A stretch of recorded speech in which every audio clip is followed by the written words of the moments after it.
Hello दोस्तों, जैसे कि आप सब थंबनेल में देख ही चुके हैं कि गवर्नमेंट ऑफ इंडिया की तरफ से डायरेक्ट सेलिंग और नेटवर्क मार्केटिंग को खुली तरीके से बैन कर दिया गया है। तो क्यों बैन किया गया है, क्या बदलाव किए गए हैं, क्या नहीं किए गए हैं, या बैन किया गया है कि नहीं किया गया है, कौन सी कंपनियां बंद होंगी, कौन सी कंपनियां चलेंगी, डायरेक्ट सेलिंग में काम अब कैसे किया जाएगा, क्या परिवर्तन हुए, क्या नहीं परिवर्तन हुए हैं, या पूरी तरह से इलीगल हो चुकी है कंपनियां, क्या हुआ है, क्या पूरी तरह से कंपनियां बंद हो जाएंगी, डायरेक्ट सेलिंग अब इंडिया में चलेगा ही नहीं, या क्या होगा। इस वीडियो में आपको शॉर्ट फॉर्म में पूरी तरह से जानकारी मिलेगी। तो आप इस वीडियो में लास्ट तक ध्यान से पूरी कंसंट्रेट के साथ इस वीडियो को आप देखिए। सबसे पहले मैं आपको बता दूं कि मेरे भारत में डायरेक्ट सेलिंग नेटवर्क मार्केटिंग लगभग 20 से 22 साल हो गए हैं। एक काम मेरे भारत में चल रहा था, लेकिन इसी के बीच में 2016 में एक गाइडलाइन मतलब डायरेक्ट सेलिंग की एक गाइडलाइन बनाई गई थी, जो कि कई कंपनियां, टॉप कंपनियां मिलकर इस गाइडलाइन को बनाई गई, जिसमें यह दर्शाया गया था कि जो इस गाइडलाइन को फॉलो करेंगे वो कंपनियां मार्केट में एथिकल तरीके से और सही तरीके से काम कर रही हैं।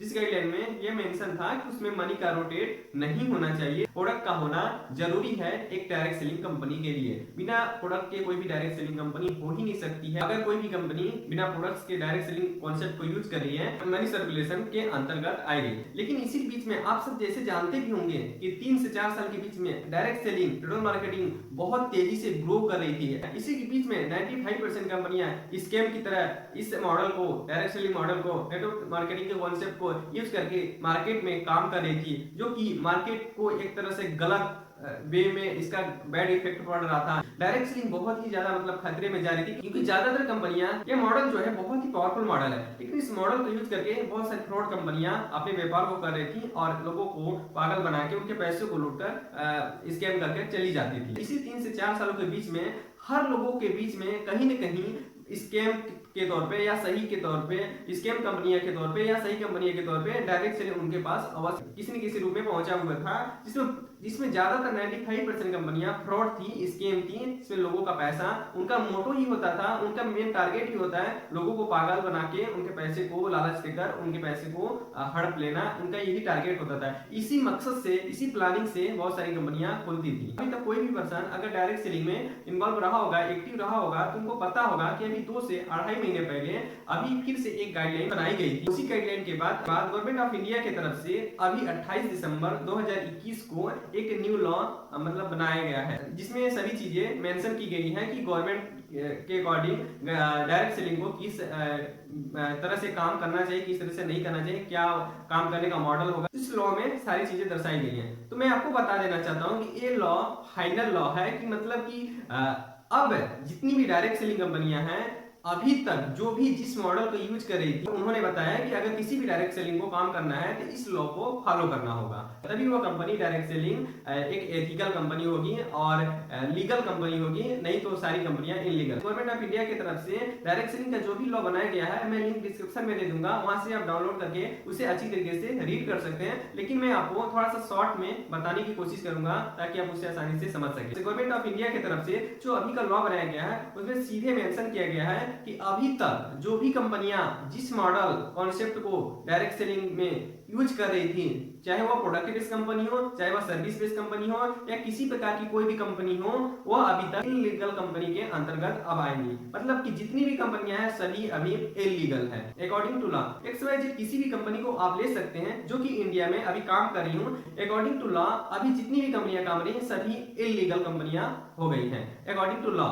इसके पहले सभी कंपनियां अच्छी थी, मतलब सभी कंपनियां गलत नहीं थी। अकॉर्डिंग टू लॉ अभी जो लॉ बनाया गया है, इस लॉ के अकॉर्डिंग सभी कंपनियां जिस मॉडल से काम कर रही थी, जिस कॉन्सेप्ट को यूज कर रही थी, पूरी तरीके से इलीगल है इस लॉ के अकॉर्डिंग। तो अब इसके आगे क्या होगा डायरेक्ट सेलिंग में, आपको थोड़ा सा मैं बताऊंगा। देखिए, इस लॉ में बताया गया है कि सभी डायरेक्ट सेलिंग जो कंपनियां हैं, जो किसी भी तरीके से किसी मॉडल को, जो भी अपने प्लान या जो भी जिस तरीके से काम कर रही थी, पूरी तरीके से इलीगल काम कर रही थी, अब इस लॉ के अकॉर्डिंग उनको 90 दिनों का समय मिला है कि 90 दिनों के अंदर इस लॉ के अकॉर्डिंग अपने सभी काम करने के तरीके को आप इस लॉ के अकॉर्डिंग बदलाव कर लीजिए, तभी आप एक ethical direct selling company market में आप होकर काम कर पाएंगे। तो मतलब कि आप जिस भी तरीके से काम कर रहे थे डायरेक्ट सेलिंग में, जैसे भी कर रहे थे, इस लॉ के अकॉर्डिंग आपको अब काम करना होगा। इस लॉ में आपको यह बताया गया है कि आप किसी भी कंपनी में डायरेक्ट सेलिंग में टीम का बेनिफिट्स नहीं ले सकते। जितने भी डायरेक्ट सेलर हैं उन सब के लिए बहुत बड़ी मतलब बैड न्यूज है यहाँ पे आप अपने टीम का बेनिफिट्स नहीं ले सकते। आप जितने भी लोगों को रेफरल करेंगे डायरेक्ट रेफरल का आपको मिल जाएगा। मतलब बोले तो पैसिव इनकम यहाँ से खत्म हो गया है। आप जितनी भी टीम बनाएंगे टीम का कुछ भी बेनिफिट्स आपको नहीं मिलेगा। आप सिंपल सा इनका कहना है, इस लॉ के अकॉर्डिंग सिंपल सा ये बताया गया है कि आप जितने भी प्रोडक्ट को या अपने सर्विस को लोगों को सेल करते हैं उसका डायरेक्टली आपको सिर्फ मिलेगा कमीशन, या जो कुछ भी मिलेगा आपको सिर्फ रेफरल का मिलेगा। आपके ऊपर किसी को भी बटने वाला नहीं है।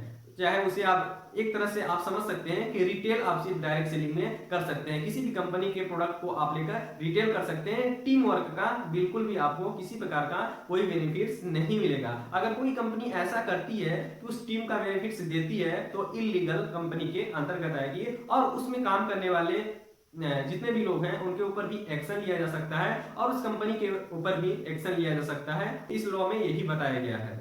अब क्या होगा, जब इस तरीके से डायरेक्ट सेलिंग में काम करना होगा तो लोग क्यों डायरेक्ट सेलिंग में ही काम करना चाहेंगे। तो जब टीम का बेनिफिट्स मिलेगा नहीं तो लोग कैसे टीम बनाएंगे, क्यों टीम बनाएंगे। तो अगर आप किसी भी डायरेक्ट सेलिंग कंपनी में अभी तक इन्वॉल्व थे, काम कर रहे थे, तो आपको यह याद रखना है कि 28 दिसंबर 2021 से यह लॉ लागू हो चुका है। इस लॉ के अकॉर्डिंग आप किसी भी पर्टिकुलर पर्सन को ज्वाइन नहीं करा सकते हैं, ड्रीम नहीं दिखा सकते हैं किसी भी सिस्टम में, किसी भी डायरेक्ट सेलिंग कंपनी में, किसी भी डायरेक्ट सेलिंग कंपनी में लाखों रुपए कमाने या किसी प्रकार का। सिर्फ आप अभी तक अपने प्रोडक्ट को सेल कर सकते हैं, रिटेल कर सकते हैं, बाकी अभी कुछ भी नहीं कर सकते हैं। अब इसके आगे क्या होगा थोड़ा समझ लीजिए, क्योंकि अभी भारत में बहुत से ऐसे डायरेक्ट सेलर हैं जो कि लाखों की इनकम कर रहे हैं, उनकी लाखों की टीम है, तो उनका जो भी मेहनत था वो बेकार हो जाएगा। सब लोग इतनी मेहनत से जो लोग टीम बनाए थे अपना, उनका मेहनत बेकार, क्योंकि उनके टीम का कोई बेनिफिट्स नहीं मिलेगा। तो देखिए इसमें बहुत सारी चीजें अभी ये मतलब हो सकता है टॉप लीडर्स हैं मिलकर इसके लिए हाई कोर्ट में जाके अपने अपने प्रस्ताव को रख सकते हैं। तो इस लॉ में कुछ बदलाव भी हो सकते हैं, बदलाव हो सकते हैं, मतलब मैं कंफर्म बिल्कुल, मैं आपको एक कंफर्म बिल्कुल नहीं बोला कि होंगे ही, बदलाव हो भी सकते हैं, नहीं भी बदलाव हो सकते हैं। सुप्रीम कोर्ट से जो फैसला होगा उसके बाद ही आपको यह पता होगा कि डायरेक्ट सेलिंग में अब क्या कैसे काम करने वाला। तो अगर आप काम कर रहे थे तो आप काम को देखिए, जो भी आप काम कर रहे थे जिस भी कंपनी में पहले की तरह, तो उस तरह से काम करना आज से अब बंद कर लिए, क्योंकि आपके ऊपर कोई भी ऑब्जेक्शन ले सकता है अब, क्योंकि लॉ आ चुका है। अब जब तक ये लॉ नहीं बदलाव होगा तब तक आप उस पुराने मॉडल को यूज करके आप काम नहीं कर सकते हैं। 90 दिनों का समय मिला है कंपनियों को, अगर इस लॉ के अकॉर्डिंग अपने कॉन्सेप्ट को बनाती हैं तो मार्केट में वह काम करेंगी, अच्छी तरीके से काम कर पाएंगी। अन्यथा मार्केट बहुत सारी कंपनियां ऐसी होंगी जो कि रॉन्ग कंपनियां होंगी, पूरी तरह से बंद हो जाएंगी। जो अच्छी कंपनियां होंगी काम मार्केट में अपना करना चाहेंगी, मार्केट में काम करेंगी, अच्छी तरीके से करेंगी।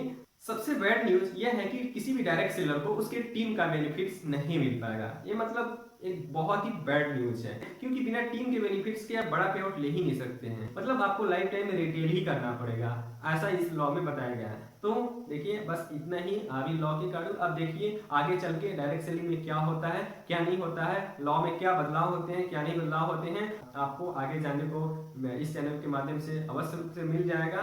आई होप इस वीडियो के माध्यम से गवर्नमेंट ऑफ इंडिया की तरफ से जो डायरेक्ट सेलिंग के न्यू लॉ बनाए गए हैं उसकी बेहतरीन जानकारी आपको मिली होगी। अगर आप इस तरह से न्यू अपडेट हमेशा पाना चाहते हैं तो चैनल को जरूर सब्सक्राइब कर लीजिएगा और इस तरह की वीडियो आप सबके बीच में हमेशा मिलती रहेगी।